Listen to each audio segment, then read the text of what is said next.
भारत के प्रधानमंत्री नरेंद्र मोदी ने 79वें स्वतंत्रता दिवस के मौके पर लाल किले से आरएसएस की तारीफ की।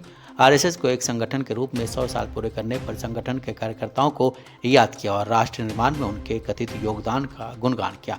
इस बयान के बाद सियासी गलियारों में मौसम गर्म हो गया है।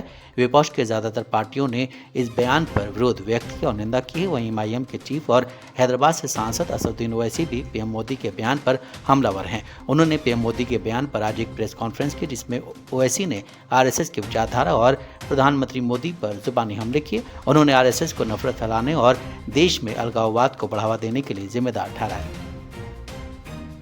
कि मेरी राय ये है कि हर प्रधानमंत्री देश का 15 अगस्त के दिन लाल किले से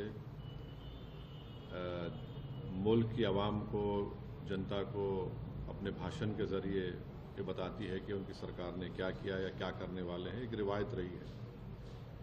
मगर प्रधानमंत्री 15 अगस्त के दिन 2025 में खड़े होकर आरएसएस की तारीफ करना, उनके 100 साल के मुकम्मल होने पर उनके बारे में प्रधानमंत्री ने देश को जो बताया है, मैं समझता हूं कि ये हमारी जंग आज़ादी की जद्दोजहद की एक बहुत बड़ी तौहीन हुई है। इसलिए कि आरएसएस और उनकी जितनी तंजीमें हैं वो तो जंग आज़ादी में हिस्सा नहीं लिए, बल्कि वो तो अंग्रेज़ों की तायीद में रहते थे और वो अंग्रेज़ों से ज़्यादा मुजाहिदीन आज़ादी से नफ़रत करते थे, चाहे गांधी हो या जितने बड़े बड़े नेता उस वक्त के हो हैं।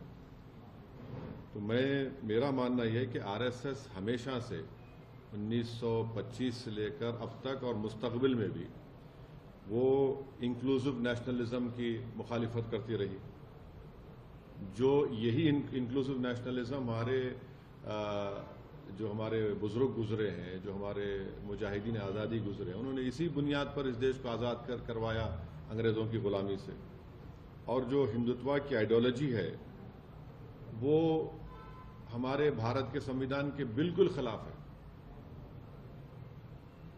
बिल्कुल खिलाफ है।